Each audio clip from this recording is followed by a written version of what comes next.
What's going on, everybody? Welcome back to the channel. Today I'm showcasing my newly rank 2 awakened Infamous Iron Man. I know, I just did a showcase on Infamous Iron Man at rank 3 on the CCP server, but I was fortunate enough, I guess, to pull him and awaken him on my main account. So I took him up to rank 2, and I did a couple of fights across various game modes to show him off and kind of show he's pretty good, and I like him. I like him quite a bit. I don't know if I'm going to take him to rank 3, but as of right now, with my rank 2 investment, I'm quite happy with the decision I've made.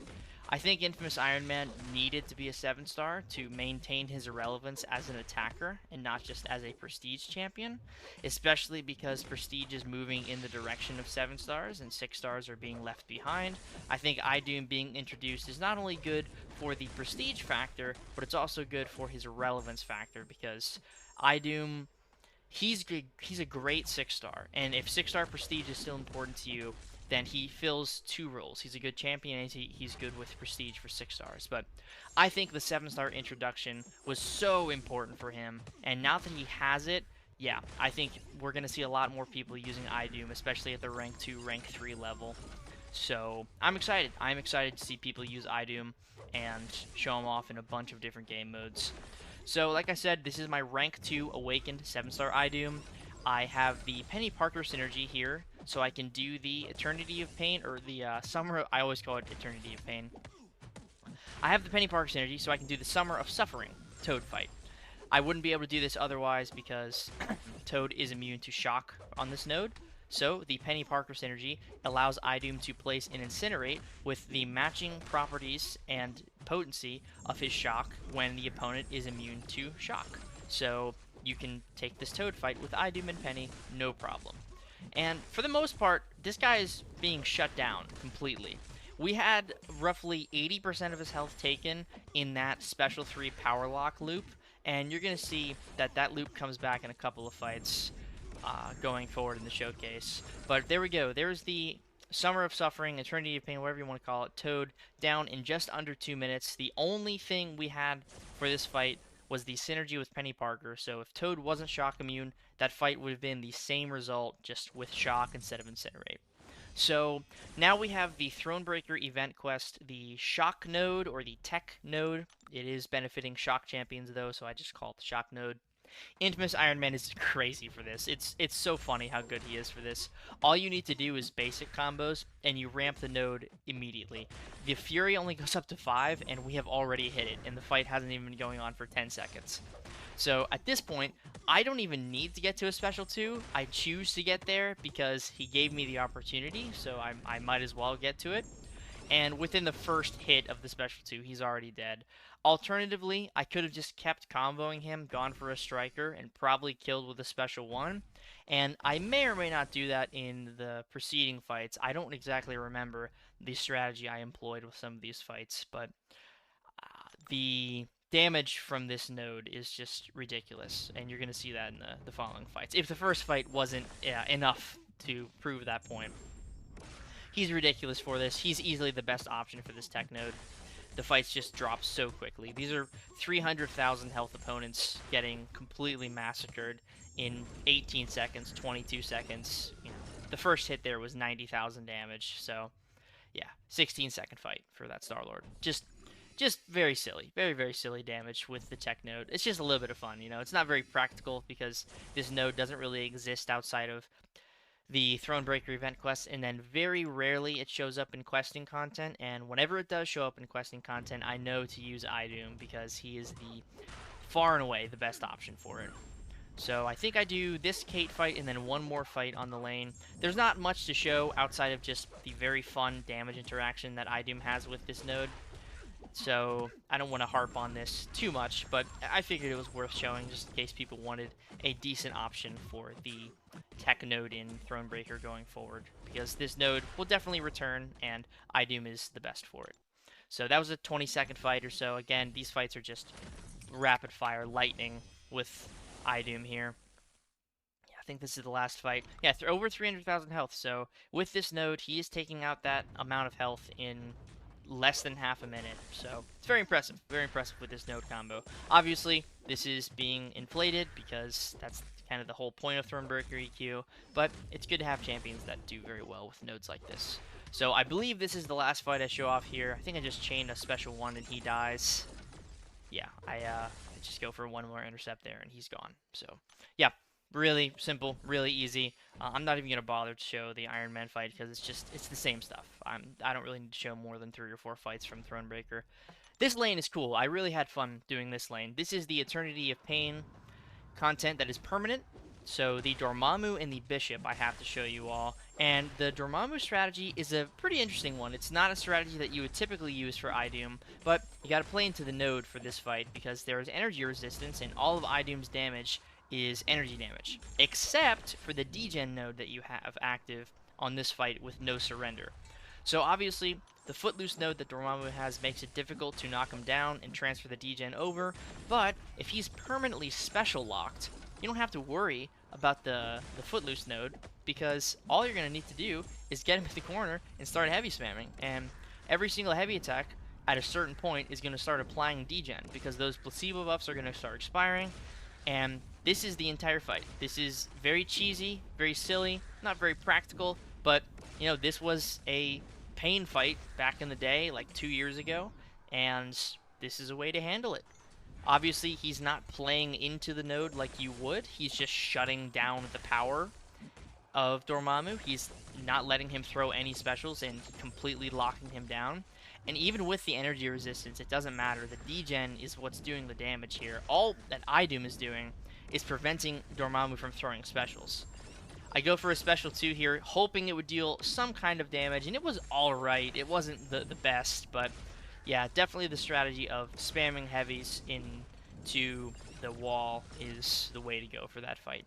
And we got him down. I'm not sure if Idum was able to do that, and I'm fortunate that he was able to get it down in his own unique way.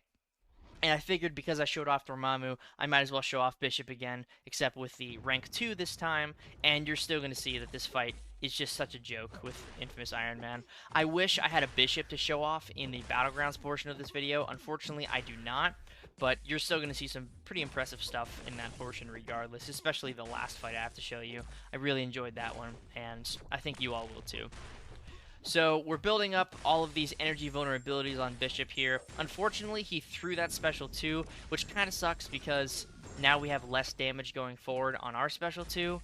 So it's a little unfortunate that he ended up throwing that. It's totally fine though, because the basic combos alone are dealing a ridiculous amount of damage. And now, at this point, it's just throwing special 1 and then going for another special 2 when I have it to end off the fight here. And I don't entirely remember if I even get to another special 2, because he might just die from basic combos. So right there, I tried to dex, but my block input carried over and it didn't allow me to dex. So I figured, well, if I'm going to get hit, I might as well just get hit and then dash right in. Because with the Aura of Iron, Infamous Iron Man has a resist like the original Doom has with his aura. The unstoppable resist allows you to immediately counter, and if the hit would exceed 5% of his max health, Idum gains a regen buff, regenning the amount of damage that he took. Additionally, how do I phrase this?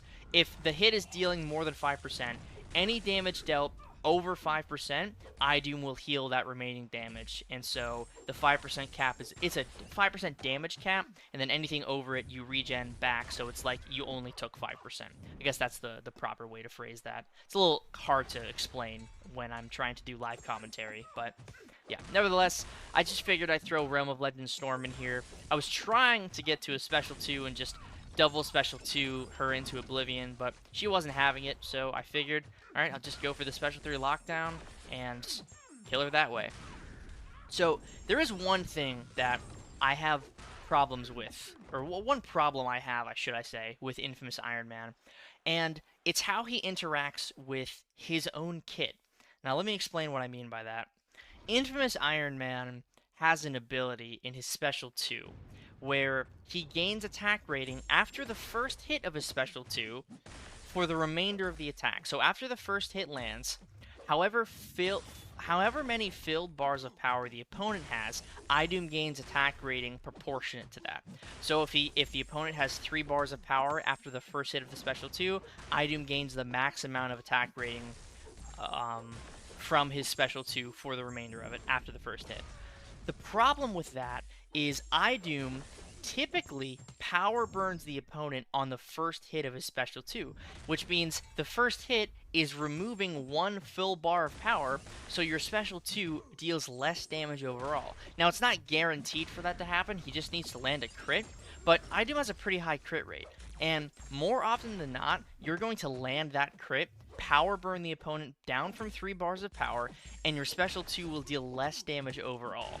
I think I'm going to make a dedicated video about this to kind of get the word out there and help spread the message, but you'll see it in the Havoc and Mr. Sinister fights I have later on, that the damage fluctuates depending on how many full bars of power the opponent actually has. So it is quite annoying because the ideal rotation for Idum is to heavy cancel into your special 2 and have the opponent at 3 bars of power when you're doing that. And 3 bars of power means the max amount of damage Idum is going to deal. But if the opponent gets power burned below 3 bars, you're only getting 66% of that benefit from the special 2 rather than 100% of the benefit. And I'm using those percentages as like 100% of the total damage versus, you know, the percentages. If there's 1 bar of power, you're getting the 33% of the potential damage, and then 66 and so on. So that's a pet peeve of mine. I did a little rant about it in the CCP, and like I said, I probably will make a dedicated video going forward about that specific interaction because I find it to be quite annoying. But regardless, I'm going to finish off this video with a couple of Battlegrounds fights. I will say, going into this, I did not know how well Idum would do for Enchantress, and I probably should have realized that Enchantress's ability to reverse the power that she is drained and give it back to her probably wouldn't be the best for Idum, but nevertheless, I pushed through this fight regardless, and I got some decent spell RNG. Now, she did throw her special 1 there, which kind of sucks because it ruined the damage that this special 2 is going to deal, so it deals way less damage than it could have dealt. But the next special 2 deals significantly more, so I'm just trying to figure out what I want to do here. I get the full dex on the special 1. I'm trying to remove these spells. What I should have done there was knock her down, but I wasn't thinking about it. I just had to kind of get my bearings and realize what spells she had. Now, I heavy cancel into my special 2, and that special 2 deals a lot more damage. Again, this is a rank 3 Enchantress. I tank the last hit of that special 2 so I can dash straight in. Again, it only deals 5%, and Idum being as tanky as he is, it's definitely not going to deal more than 5%, and if it does, there you have the regen to recover more health. Yeah, I did not win that one. Idum, not great for Enchantress, but Idum is great for these next 2 defenders, Havoc, and then Mr. Sinister is the last one I have here. So Havoc, ideally, you can build up some energy vulnerabilities on him from baiting his heavy attack, but if he doesn't want to play ball, it doesn't necessarily matter. You still just want to push him to 3 bars of power, get to your special 2, heavy cancel into it, bada bing, bada boom, Havoc is basically dead. This is rank 2 7-star Havoc, so equal ground here, equal footing for Idum. The power gain from this node is definitely helping push the power. It's lessening my reliance on actually hitting the opponent, and it's putting that pressure on the power gain, so I don't have to worry about pushing myself to 3 bars of power where I don't want to in a battleground situation. I can just play normally, let the power gain do the rest of the work that my basic hits can't do, and then once I have enough power to throw my special 2, I can throw it, and then right here, I'm pretty sure Havoc basically bites the dust. Yeah, massive special 2 there, really nice. Even with Havoc's energy resistance, the special 2 did pretty solid damage there. So that was a rank 2 7-star Havoc. Just under 60 seconds, almost 50k points on that one. Pretty solid. Last fight here, this is Mr. Sinister, rank 5 Ascended. Essentially equal footing. Again, rank 5 Ascended, rank 2 7-star, basically the same thing. But Mr. Sinister, Sig 200, can be very annoying. Idum, very good for Mr. Sinister. You're going to see that in just a second here. And you're going to see how much damage his special 2 can really deal if the special doesn't drain the opponent below 3 bars. And the damage difference is pretty significant. So I'm building up to my special 2 here, and my goal is to heavy cancel without draining him. I don't drain, and boom! Sinister is basically dead already. The fight hasn't even been going on for 30 seconds, and Sinister is already basically dead. Now, if he wouldn't have thrown that special 2 there, if he would have thrown maybe a special 1, I think this fight would have been over a lot quicker. But regardless, that is still a rank 5 ascended Mr. Sinister down in 40 seconds with Idoom. The node is barely doing anything because Idoom wouldn't be able to crit anyway, so the heal block is essentially irrelevant. But I want to show you guys this special 2 again. Let's see if I can zoom in here so it actually looks decent. So that special 2 is 34, 29, 26. So that was over 100,000 damage, not including the damage from the special 2 hits itself, because you got to remember, those hits are also gaining the attack rating increase. So you're looking at an additional, what is that, 8, 16, 24, 25,000 damage from the special 2 hits themselves, and then over 100,000 damage from the burst on the special 2. So, Idoom, I like Idoom quite a bit. I think, let me just skip to the end here. Okay, it's not letting me for some reason. Here, there we go. Skip to the end here. I like Idoom quite a bit. I think he will be a valuable 7-star going forward. Will I be taking him up to rank 3? Probably not right now, but going forward, I think there is a high likelihood that he would be a tech rank 3 of mine. There are other champions like Shocker, like Stark and Hand Spider-Man, like Red Skull that I would love to take up to rank 3, probably before Idoom, but now that he's awakened, and now that he's already rank 2, there is a bit of incentive to take him up, but we're going to have to wait and see if there's like a Saga-specific rank 2 to 3 gem that might have Idoom's name on it because he is part of the current saga. So if we see something like that for like a sale, maybe it goes to him. I don't know yet. I'm still a bit undecided. But for right now, the rank 2 feels good, feels like a solid investment, and especially with that awakened ability, I think he'll be useful going forward. So there we go, guys. There is a live server showcase of rank 2 awakened infamous Iron Man. Let me know what you guys thought about this video in the comments down below. Make sure to hit the like button, subscribe if you have not already, and hit the bell for notifications if that's something you're into. I will see you all in the next one.